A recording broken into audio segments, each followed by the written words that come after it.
Cleanspark needs about $27 million to meet their expected revenue for this quarter, and we are in the last month now. We got our April and May mining updates, and by knowing what those are, we know basically what we need for the month of June. And they need to pull in quite a bit more than what we've seen in these last two mining updates. But let's go into this video. We're going to look at the chart. We're also going to look into some numbers, my thoughts on, are they going to hit this revenue expectation? Are we at least going to see quarter over quarter revenue growth? Long story short, I do think we're at least going to see quarter over quarter revenue growth, which means they need to come over right around $42 million in revenue this quarter. But let's look at some numbers and a couple other things, recent acquisition they made, and of course the chart. If you guys like these videos, consider hitting the like, subscribe, ring the notification bell, helps me out a lot. Consider checking out the links down below, get you some free stocks and cryptos, and let's kick this video off. Now, first off, you might be wondering how I got my math. April and May, they pulled in 11.8 million, then they pulled in 12.9 million, bringing them to nearly 25 million. 24.7 million is what they've received so far in revenue this quarter. When you add those 2 months up, you get 24.7 million, and they're expecting, of course, 51.75 million this quarter, which is a record quarter in terms of revenue, which we did see a record quarter for revenue in our last quarter as well. So I think the trend has begun, and we are going to be continuing to see higher and higher revenue projections as the quarters come along. But essentially, you subtract what they already received in revenue to what their expectation is, and they need right around $27 million this month to meet that revenue expectation. So in my opinion, as I've said before, we are likely going to see them sell more Bitcoin than they mine, meaning they're going to be taking from their HODL balance, not adding to it, at least for this month. But one thing to also consider is they have likely increased their hash rate this month, and we do have a couple of things supporting that. Now, in the May mining update, they did mention that racking has begun and energization is expected to begin in their Washington site in the second half of June. And this is regarding their 50 megawatt expansion. And I also wanted to turn your attention to their recent acquisition that they made, and specifically what Gary Vee, the CFO, said. We continue to make opportunities created by current market conditions to prepare for next year's Bitcoin halving. Importantly, this acquisition, he's referring to these two facilities they recently acquired that are turnkey facilities, meaning they are ready for machines to go.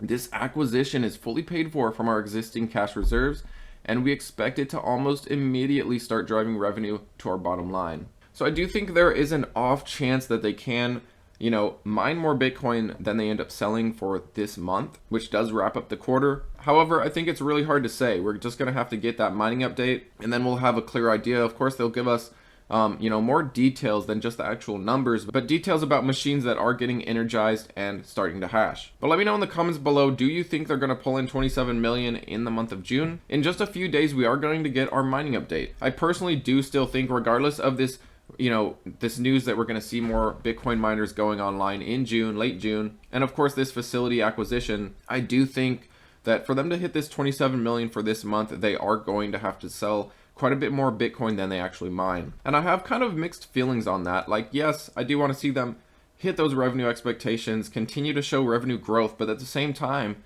we do have the halving to look forward to, and Bitcoin's price likely to go much higher. So if they were to just hold this Bitcoin, they would have a better return on this Bitcoin mined. However, of course, you have to consider time is of the essence, and the more money they can pull in now, the more they can expand their hash rate in anticipation of the halving coming up. And speaking of hash rate, they are still expecting 16 exahash, and we may even see more than that, as they already have that 16 exahash plan in place. It's just a matter of getting those machines up and running, getting the facilities energized. And here we have what they're expecting this quarter, 51.75 million. And like I said, all we need is to see what June gives us to actually have an idea of if they're going to hit this or not. And last quarter, you can see that they hit 42 million. The quarter before that was nearly 28 million, and the quarter before that one was 26 million. We have gotten into the trend again of growing revenue as Bitcoin slowly and steadily starts rising. And another thing I did want to add here before I forget is when we get this earnings, they are going to be giving us another outlook for the next quarter. And if Bitcoin continues higher, one thing you have to consider is they're reporting this actual quarter. It's going to be a delay. We're going to get this quarterly update here in August. By August, Bitcoin could be higher. Maybe throughout July, Bitcoin rallies. If that happens, that means Cleanspark will give much higher revenue outlooks for their next quarter. Maybe they expect 60 million in the next quarter. It really does depend on where Bitcoin goes leading up to their next earnings call. That's just something to kind of keep in the back of your mind as we continue to see Bitcoin's price increase. We will likely, obviously, see Cleanspark's quarterly revenue increase, their projections increase. Now turning to the chart, we are still facing this infamous $5. If we can break that, I do think we're going to rally. And we, despite pulling back a bit, we did see a cross on the 50 EMA with the 200 EMA, which is definitely a step in the right direction. But if we do continue to pull down, if we continue playing out this pattern, which next would probably see a pull somewhere into the high threes, just a slight break under $4, maybe either a bounce off of this support line or possibly a break and then a bounce off of this longer support line, maybe even a bounce off the 100 EMA. Pulling back to these support levels could possibly cause this cross to reverse again, which we don't want to see. We want to see these EMAs pointing up and this yellow to hold over the red line. Now it's not on the screen here, but we did see a golden cross, and that's another good sign. One thing I am watching for right now is the volume. I want to see this pattern break on increased volume. I think that's a great sign to see a breakout of 5 with increased volume. So I think that's also something to look for. But thanks for watching, guys. Let me know what you think about Cleanspark. Are we going to hit this expected revenue? And also, are we going to hit this expected revenue without selling more Bitcoin than we actually mine for the month? Are we able to increase our HODL balance or take from it to meet that revenue? Let me know what you think in the comments below. I might possibly do another video later today. I've got my kids with me, so we'll see how that goes. But thanks as always for watching, guys, and I'll see you later.